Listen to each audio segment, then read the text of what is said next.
బీహార్ ఫలితం ఎలా ఉండబోతోందో exit polls చెప్పేశాయి. మరోసారి అక్కడ ఎన్డీఏదే విజయమని తేల్చేశాయి. ఎగ్జిట్ పోల్స్ అంచనాలు చాలా అరుదుగా మాత్రమే తప్పుతుంటాయి. కానీ ఈసారి బీహార్లో అలా తప్పే అవకాశమే లేదంటున్నారు. ఈ ఎగ్జిట్ పోల్స్ చూశాక మరోసారి ఎన్డీఏదే విజయమనే లెక్క తేలాక చాలా మందికి అనిపించింది ఒక్కటే, తేజస్వి యాదవ్ పరిస్థితి ఏంటి అని. ఆర్జేడీ మరో 5 ఏళ్లు ప్రతిపక్షంలో కూర్చోవాల్సిందేనా? అంచనాలకు భిన్నంగా బీహార్ ఎగ్జిట్ పోల్స్. మరోసారి ప్రతిపక్షంలోనే ఎంజీబీ కూటమి.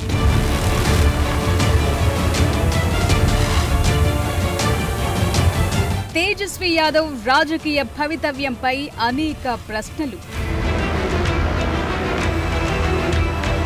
ఎగ్జిట్ పోల్స్ అంచనాలు ఎప్పుడో ఒకప్పుడు తప్పుతుంటాయి తప్ప చాలా వరకు ఎగ్జిట్ పోల్స్ ఎగ్జాక్ట్ పోల్స్ కు దగ్గరగానే ఉంటాయి. బీహార్లో మరోసారి ఎన్డీఏ అధికారం చేపట్టబోతోందని వచ్చిన ఎగ్జిట్ పోల్స్ అంచనాలు దేశవ్యాప్తంగా హాట్ టాపిక్ గా మారాయి. అంతా అనుకున్న దానికి భిన్నంగా ఎగ్జిట్ పోల్స్ కనిపించడంతో బీహార్ ప్రజలు ఇంత కమిటెడ్ గా తీర్పు ఇవ్వటమేంటనే చర్చ మొదలైంది. ముఖ్యంగా అందరి ఫోకస్ ఇప్పుడు యువ నాయకుడు తేజస్వి యాదవ్ రాజకీయ భవిష్యత్ పైనే ఉంది. ఎన్నికల ప్రచారంలో అతను చూపించిన దూకుడు, యువతను ఆకట్టుకోవటంలో సాధించిన సక్సెస్, ప్రతిపక్ష మహాగఠబంధన్ కూటమిని ముందుకు నడిపించిన తీరు తలపండిన రాజకీయ నేతలను, పరిశీలకులను సైతం ఆశ్చర్యపరిచింది. ఖచ్చితంగా తేజస్వి నాయకత్వంలో బీహార్లో మహాగఠబంధన్ అంచనాలకు మించి పర్ఫామ్ చేస్తుందనుకున్నారంతా.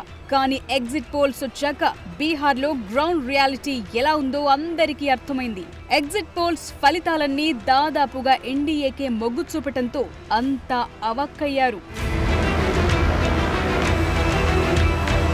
అయితే 2020 అసెంబ్లీ ఎన్నికల్లో చాలా వరకు ఎగ్జిట్ పోల్స్ తేజస్వి యాదవ్ నేతృత్వంలోని ఆర్జేడీ కూటమి గెలుస్తుందని అంచనా వేశాయి. కానీ ఫలితాలొచ్చినప్పుడు ఎన్డీఏ స్వల్ప మెజార్టీతో అధికారాన్ని నిలబెట్టుకుంది.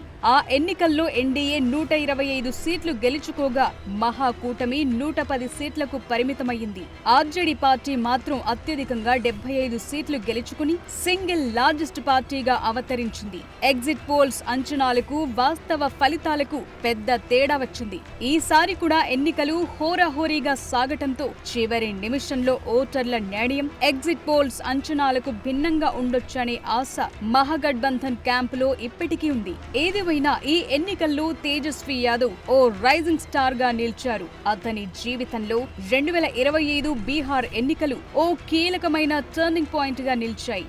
బీహార్ పాలిటిక్స్ లో నితీష్ కుమార్ తరువాత అంతటి బలమైన, ప్రజలను ఆకట్టుకోగల నేతగా తేజస్వి తన స్థానాన్ని సుస్థిరం చేసుకున్నారు. ముఖ్యంగా యువతను ఆకట్టుకోవటంలో తేజస్వి సక్సెస్ అయ్యారు. ప్రధానంగా ఉద్యోగ, ఉపాధి కల్పన అస్త్రంలో జనంలోకి వెళ్లారు. బీహార్ యువత, ముఖ్యంగా నిరుద్యోగులు భారీ ఎత్తున తేజస్వి యాదవ్ ప్రచారానికి తరలివచ్చారు. తాము అధికారంలోకి వస్తే 10 లక్షల ప్రభుత్వ ఉద్యోగాలిస్తామనే హామీ ఓ గేమ్ చేంజర్ గా మారింది.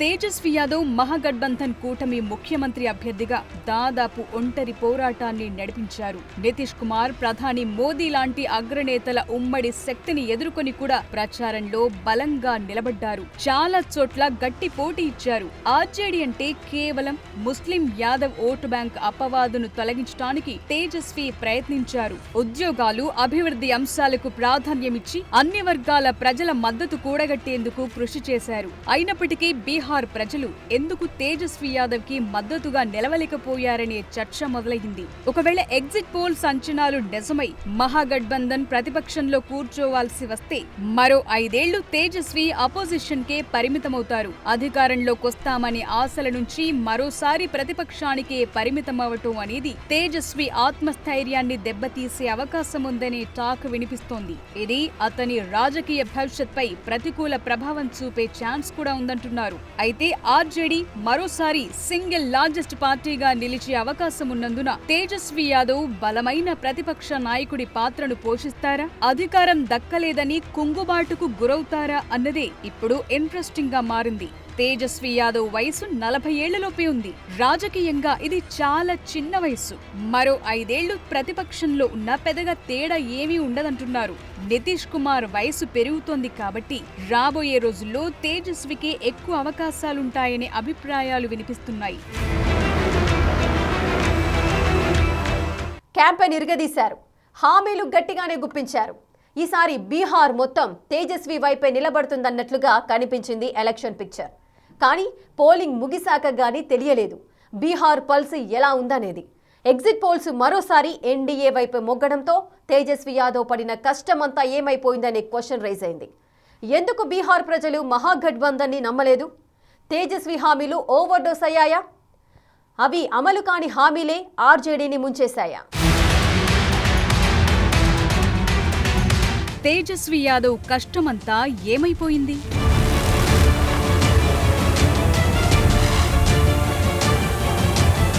మహాగఠబంధన్ని బీహార్ ఎందుకు నమ్మలేదు?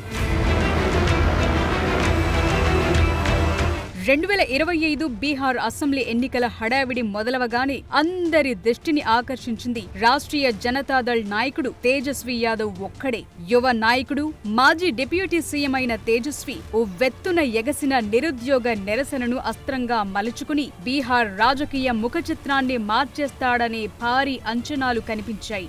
ముఖ్యంగా ఆయన ప్రకటించిన లక్షలాది ఉద్యోగాల హామీ ఓ గేమ్ చేంజర్ అవుతుందని అంతా భావించారు. కానీ మెజార్టీ ఎగ్జిట్ పోల్స్ అప్పటికే ఉన్న అంచనాలకు భిన్నంగా ఎన్డీఏ కూటమి మళ్లీ అధికారం చేపట్టే అవకాశముందని సూచించాయి. దాంతో తేజస్వి యాదవ్ ప్రచార హంగామా, మహాగఠబంధన్ కూటమి పడిన కష్టం ఎందుకు ఫలించలేదనే ప్రశ్న తలెత్తింది. ముఖ్యంగా బీహార్ ప్రజలు ఎందుకోసమని ఈ యువ నాయకుడి మార్పు నినాదాన్ని పూర్తిగా నమ్మలేదనే అనుమానం కూడా అందరిలోనూ తలెత్తుతోంది.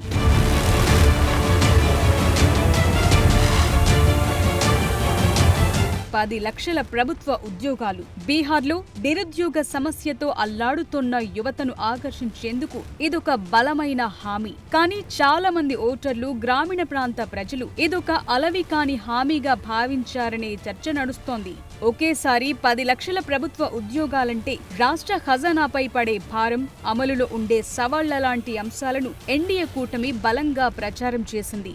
ఇదే ఓటర్లలో సందేహాలను పెంచింది. ముఖ్యంగా గ్రామీణ ప్రాంతాల్లోని సంప్రదాయ ఓటర్లు ఇన్స్టెంట్ డెవలప్మెంట్ కంటే స్థిరమైన, నమ్మదగిన పాలన వైపే మొగ్గు చూపారు. తేజస్వి యువనేత అయినప్పటికీ ఇంత పెద్ద హామీని అమలు చేయగలిగే సామర్థ్యంపై జనంలో పూర్తిగా నమ్మకం కుదరలేదనేది విశ్లేషకుల మాట.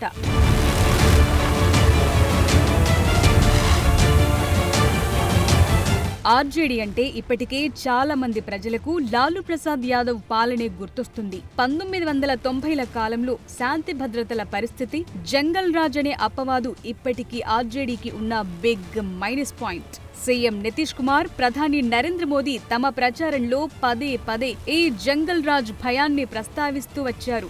గత పాలన, వర్తమాన ఆర్జేడీ మధ్య తేడా లేదని చెప్పే ప్రయత్నం చేశారు. ముఖ్యంగా బీహార్లోని మహిళా ఓటర్లు నితీష్ కుమార్ పాలనలో వచ్చిన శాంతి భద్రతల మెరుగుదలను బలంగా నమ్ముతారు.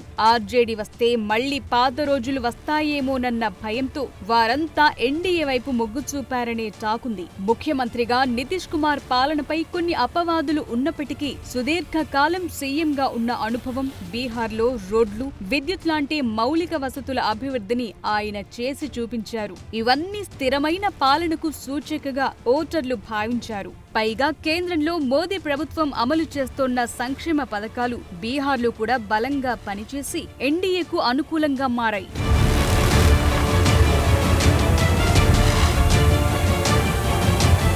మహాగఠబంధన్ యాదవ్ ముస్లిం ఓట్లపైనే ఎక్కువగా ఆధారపడింది. తేజస్వి ఎంత ప్రయత్నించినా తన పార్టీని యాదవ్ ముస్లిం ఈక్వేషన్స్ నుంచి బయటపడేయలేకపోయారు. బీసీలు, ఈబీసీలు, మహాదళితులు నితీష్ కుమార్ కు సంప్రదాయంగా మద్దతిచ్చే వర్గాలు. వారంతా తేజస్వి నేతృత్వంలోని కూటమికి ఓటు వేసేందుకు పెద్దగా మొగ్గు చూపలేదనేది ఎగ్జిట్ పోల్స్ అంచనా. తేజస్వి యాదవ్ ప్రచారం శక్తిమంతంగా కనిపించింది. యువతలో కొత్త ఆశల్ని రేకెత్తించింది. బీహార్ ఓటర్ ఓటర్లు కూడా మార్పు కావాలని కోరుకున్నప్పటికీ మార్పు కోసం రిస్క్ తీసుకునేందుకు సిద్ధంగా లేరనే విషయం ఎగ్జిట్ పోల్స్ సూచించాయి. ముఖ్యంగా మహాగఠబంధన్ ఇచ్చిన అలవికాని హామీలు, ఆర్జేడీకి ఉన్న జంగల్ రాజ్ చరిత్ర అనే బలహీనతలు, నితీష్ సుపరిపాలన ఇమేజ్, కేంద్రంలో బలమైన మోదీ నాయకత్వం ముందు నిలబడలేకపోయాయి. బీహార్ ఓటర్లు సంక్షోభంలో ఉన్న నిరుద్యోగ సమస్యకు పరిష్కారం కోరుకున్నప్పటికీ శాంతి భద్రతలు, స్థిరమైన పాలనకే ప్రాధాన్యత ఇచ్చారనే విషయం తేలిపోయింది. ఏదేమైనా ఈ ఎన్నికలు తేజస్విని ఓ బలమైన నాయకుడిగా నిలబెట్టాయి. ఈ ఫలితాలు తన నాయకత్వ లక్షణాలను మరింత మెరుగుపరుచుకునేందుకు, ప్రజా సమస్యలపై మరింత లోతుగా పనిచేసేందుకు అవకాశమిస్తుంది. ప్రజల నుంచి ఇప్పుడు దొరికిన మద్దతును నిలబెట్టుకుంటూ ప్రతిపక్షానికి గనుక పరిమితమైతే నిర్మాణాత్మక పాత్ర పోషించడం ద్వారా తన నాయకత్వాన్ని మరింత పటిష్టం చేసుకునే అవకాశముంటుంది.